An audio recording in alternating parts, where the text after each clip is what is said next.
अस्सलाम वालेकुम दोस्तों, मैं मोहम्मद आदिल लेकर आया हूं इमरान प्रतापगढ़ी क्या नया वीडियो। जोरदार भाषण संसद में क्या हिला दिया इमरान भाई ने, माशाल्लाह। देखिए, अगर आपको ये वीडियो अच्छा लगे तो लाइक करें, शेयर करें और हमारे चैनल को सब्सक्राइब करें। और अगर आपको ऐसी वीडियो देखना है तो प्लीज कमेंट में जरूर हमें बताएं ताकि हम आपके लिए नया वीडियो फिर से लेकर के आए इंशाल्लाह। चलो देखते हैं इमरान प्रतापगढ़ी का यह वीडियो। माननीय श्री इमरान प्रतापगढ़ी जी। धन्यवाद सभापति महोदय। कभी सुदामा पांडे धूमिल जी ने कहा था कि एक आदमी रोटी बेलता है, एक आदमी रोटी खाता है, एक तीसरा आदमी भी है जो न रोटी बेलता है न रोटी खाता है, वो सिर्फ रोटी से खेलता है। वो तीसरा आदमी कौन है? मेरे देश की संसद मौन है। सभापति महोदय, वो भी क्या दिन थे जब संसद में देश का बजट पेश होता था तो देश की सड़कें ठहर जाया करती थी। रेल बजट पेश होता था तो लोगों की उम्मीदें रेल के डिब्बों की तरह पटरियों पर दौड़ने लगती थीं। पूरा देश धड़कने रोक करके वित्त मंत्री और रेल मंत्री को सुना करता था। अफसोस, अब बजट पेश हो जाता है, मीडिया चैनल सरकार का महिमा मंडन करते हैं और बेचारी जनता बजट के आंकड़ों के शब्द जाल में उलझी हुई महीनों बाद समझ पाती है कि उसका तो फिर से कट गया। सभापति महोदय, पिछले 2 साल अमृतकालीन बजट पेश किए गए और इस बार एक नई शब्दावली गढ़ी गई है, तुष्टीकरण बनाम संतुष्टीकरण का बजट। सभापति महोदय, सुनने में कितना अलंकारिक लगता है ये शब्द। सोच रहा हूं देश की वित्त मंत्री और प्रधानमंत्री जी से पूछूं कि आखिर किसकी संतुष्टि? जिस बजट में मनरेगा के लिए 1 रुपए की बढ़ोतरी ना हो, वही पुराना 86,000 करोड़, जबकि पहले ही 9,754 करोड़ का घाटा हो, जिस मनरेगा से करोड़ों मजदूरों के घर में चूल्हा जलता हो, उस मनरेगा में काम करने वाले गरीब मजदूरों के लिए अगर आपके खजाने से 1 रुपया भी इजाफी नहीं निकल सका तो भला कौन संतुष्ट हुआ साहब? इस देश का गरीब मजदूर या आपके उद्योगपति दोस्त? वो जो महाराष्ट्र में लोकसभा और विधानसभा के बीच में 40 लाख मतदाता बढ़ाए गए थे, अरे उन्हीं के लिए मनरेगा का थोड़ा सा बजट बढ़ा देते।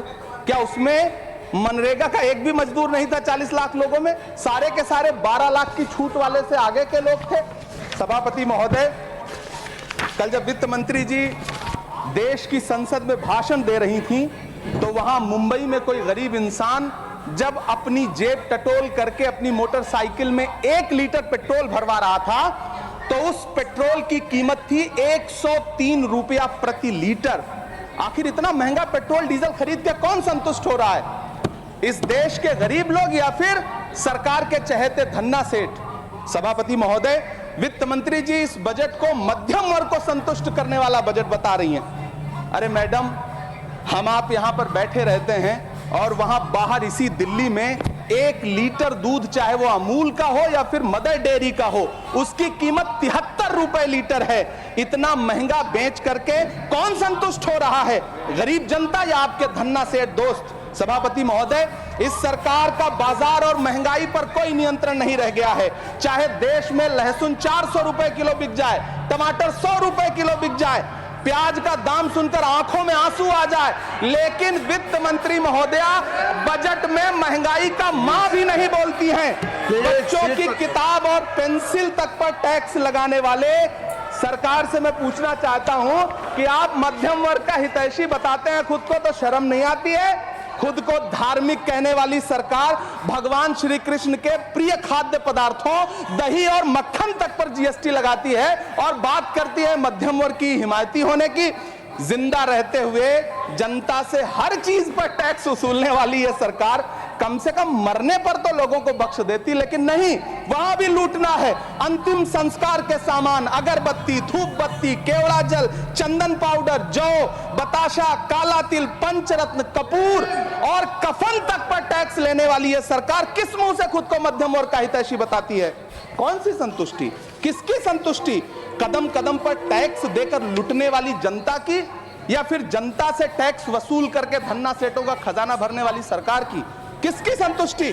सभापति महोदय, 18 अगस्त 2015 आरा का बिहार का ऐतिहासिक मैदान, सजा हुआ मंच, हजारों की भीड़ और सामने खड़े हुए देश के प्रधानमंत्री का भाषण। बिहार के भाइयों बहनों, आज मैं बिहार के लिए पैकेज की घोषणा कर रहा हूं। 50,000 करोड़ कर दूं कि ज्यादा कर दूं अखिलेश भाई? 60,000 करोड़ कर दूं कि ज्यादा कर दूं? 70,000 करोड़ कर दूं कि ज्यादा कर दूं? 80,000 करोड़ कर दूं कि ज्यादा कर दूं? चलो मैं बिहार को 1.25 लाख करोड़ का पैकेज दे रहा हूं। 10 साल हो गए सभापति महोदय, वही ढाक के 3 पात। बिहार आज भी विकास की बाट जो रहा है।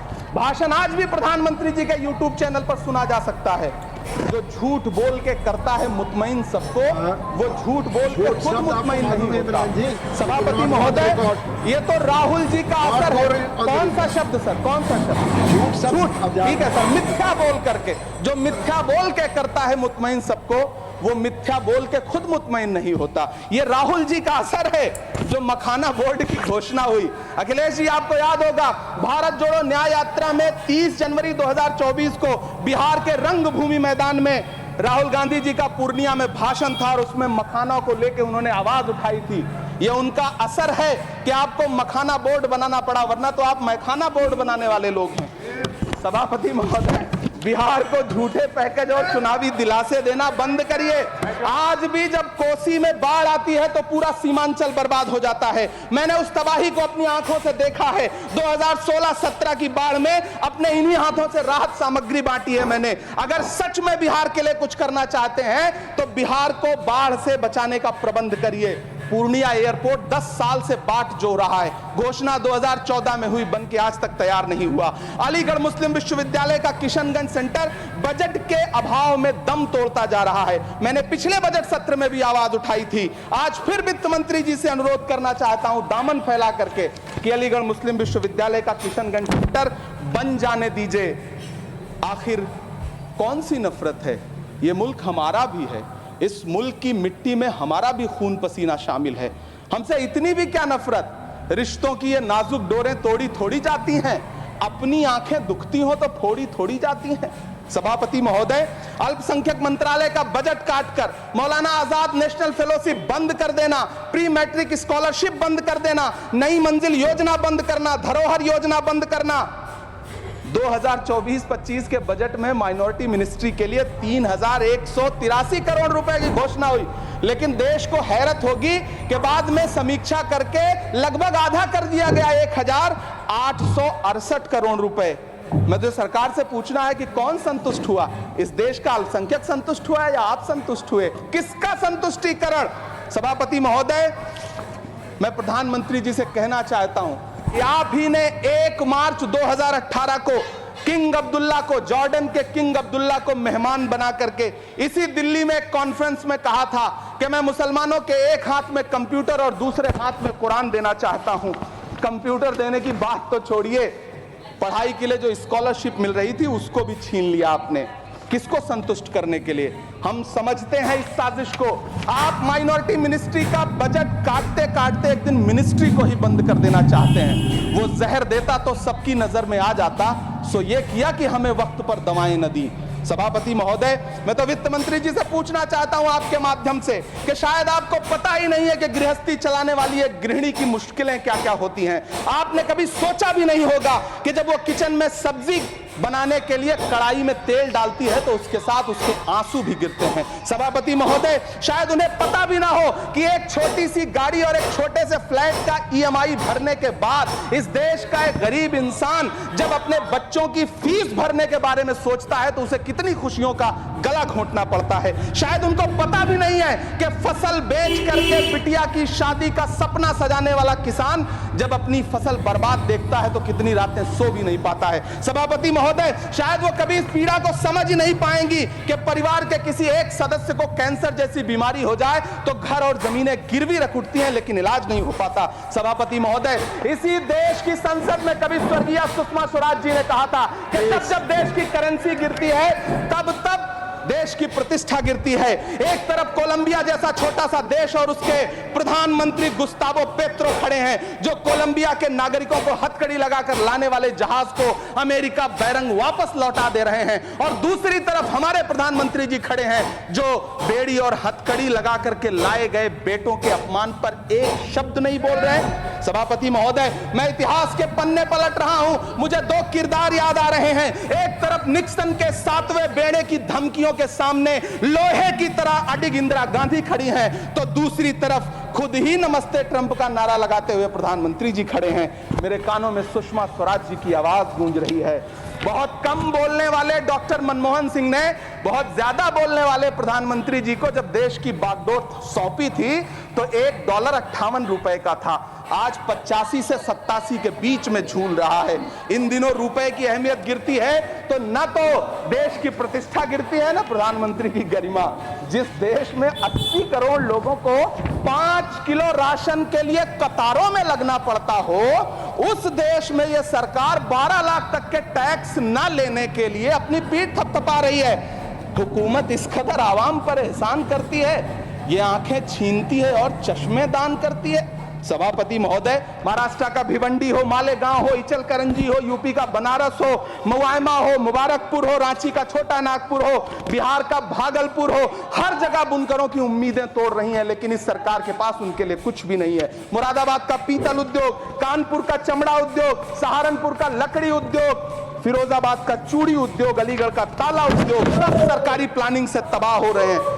इन तमाम के बीच सरकारी सपोर्ट से बस एक उद्योग फल फूल रहा है, नोएडा का नफरत उद्योग। सभापति महोदय, जिस देश में 40 से 45% मेडिकल फैकल्टी की सीट खाली हो, वहां बजट में 75,000 नए मेडिकल सीट्स का ऐलान हो रहा है। सरकार बहादुर, कम से कम इस देश के पढ़े लिखे युवाओं को तो मूर्ख समझना बंद करिए। वो अब तिजारती पहलू निकाल लेता है। पहले 7500 मेडिकल सीट्स बाद में बनाइएगा, पहले जो एम्स में 2161 पद खाली पड़े हैं उनको तो भर दीजिए। वो अब तिजारती पहलू निकाल लेता है, मैं कुछ कहूं तो तराजू निकाल लेता है। मैं इसलिए भी तेरे फन की कद्र करता हूं तो झूठ बोल के आंसू निकाल लेता है। सभापति महोदय, फिर झूठ आया है, मैं उसे मिथ्या कर दे रहा हूं। शायरी में बार बार आ जाता है, क्या करूं महोदय। काश ये बजट, सभापति महोदय, वो एक शब्द मैं मिथ्या कर दे रहा हूं सर, वो एक शब्द को हटा दीजिए। ध्यान रखें, ऐसे जो भी शब्द होंगे आपके वहां। सभापति महोदय, काश ये बजट बीपीएससी के पेपर लीक की शिकायत करने वाले नौजवानों पर बरसती हुई पुलिस के लाठियों पे जख्मों पर मरहम लगा पाता। सभापति महोदय, पिछले 80 दिन से 70 साल का एक बुजुर्ग एमएसपी की लीगल गारंटी मांगता हुआ आमरण अनशन पे बैठा हुआ है। काश ये बजट किसान नेता जगजीत डल्लेवाल की टूटती हुई सांसों की पीड़ा सुन पाता। काश ये बजट प्रतियोगी परीक्षाओं की तैयारी के लिए दिल्ली, कोटा, पटना, अहमदाबाद जैसे शहरों में, इलाहाबाद जैसे शहरों में किताबों के साथ गल रहे युवाओं के सपनों को जिंदगी दे पाता। काश ये बजट वंदे भारत के सुनहरे विजुअल के बजाय देश की गरीब जनता को कुछ और पैसेंजर ट्रेनें दे पाता। काश ये बजट सीनियर सिटीजन को ट्रेन टिकटों में मिलने वाली रियायतें वापस लौटा पाता, जिनको सरकार ने कोविड के नाम पे छीन लिया था। काश ये बजट किसानों की राह में कीले नहीं बल्कि कालीन बिछाने वाला बन पाता। काश ये बजट सरकारी मालिकों को यह समझा पाता कि नेहरू को कोसने से अर्थव्यवस्था नहीं सुधरेगी, उसके लिए डॉक्टर मनमोहन सिंह साहब की अर्थ नीति अपनानी पड़ेगी। पिछले 11 साल से नेहरू जी को कोस रहे हैं, आखिर कब तक कोसिएगा? थोड़ा पंडित नेहरू जी के बारे में पढ़िए, तब पता चले कि पंडित नेहरू की शख्सियत का नाम है। दुनिया का पहला ऐसा राजनेता जिसने अपनी जिंदगी की आजादी के लिए, देश की आजादी के लिए 3259 दिन अंग्रेजों की जेल में बिताए। पंडित नेहरू एक ऐसे महान शख्स जिनके पिता पंडित मोतीलाल नेहरू, जिनकी बहन विजय लक्ष्मी पंडित, जिनके बहनोई पंडित रंजीत सीताराम, जिनकी बेटी इंदिरा गांधी, जिनके दामाद फिरोज गांधी, सब ने अंग्रेजों से लड़ते हुए स्वतंत्रता आंदोलन में जेल काटी। आप किस मुंह से उनकी लकीर छोटी करने की बात करते हैं? नहीं कर पाइएगा, 7 जन्मों में नहीं कर पाइएगा, क्योंकि जिस्म की मौत कोई मौत नहीं होती है। जिस्म मिट जाने से इंसान नहीं मर जाते, धड़कने रुकने से अरमान नहीं मर जाते, सांसें थम जाने से ऐलान नहीं मर जाते। जिस्म की मौत कोई मौत नहीं होती है। सभापति महोदय, मैं आपके सामने खड़ा होकर के एक बहुत छोटी सी कहानी सुनाना चाहता हूं कि महान बादशाह सिकंदर ने जब यूनान फतेह किया तो जीत का जश्न मनाने के लिए शहर की सड़कों पर निकला। तो उसने देखा कि पूरा शहर तो जश्न मना रहा है, एक फकीर सड़क के किनारे चादर तान के सो रहा है। सिकंदर को गुस्सा आया, घोड़े से उतरा, उस फकीर के पास गया और उसे सोता देख करके उसे जोर की एक लात मारी और लात मार के कहा कि क्यों रे फकीर, मैंने यूनान फतेह कर लिया, लोग जश्न मना रहे हैं और तू सो रहा है। उस फकीर ने उन्नीदी आंखों से सिकंदर को देखा और देख करके कहा कि शहर जीतना बादशाहों का काम है, लेकिन लात मारना तो गधे का काम है। सभापति महोदय, गरीब जनता को लात मारना बंद करिए। ये अमीरों के लिए बनाया गया बजट है, ये निराशाजनक बजट है। हम अमृतकाल सुनते आ रहे थे, ये अमृतकाल इतनी जल्दी समाप्त हो गया कि अब अमृतकाल का कोई नाम तक नहीं लेना चाहता है। इसलिए मैं इस सदन में खड़ा होकर के देश की वित्त मंत्री महोदया से कहना चाहता हूं कि आपने अल्पसंख्यकों के बजट में जो कटौती की है उसको बहाल करिए। आपने मनरेगा को जो स्थिर रखा है उसका घाटा 9,754 करोड़ है, कम से कम उतना बढ़ा करके फिर से उसे बहाल करिए। नौजवानों के लिए रोजगार दीजिए, किसानों को एमएसपी की लीगल गारंटी दीजिए। यही मैं आपसे अपील कर रहा हूं। धन्यवाद सर, आपने इतना जो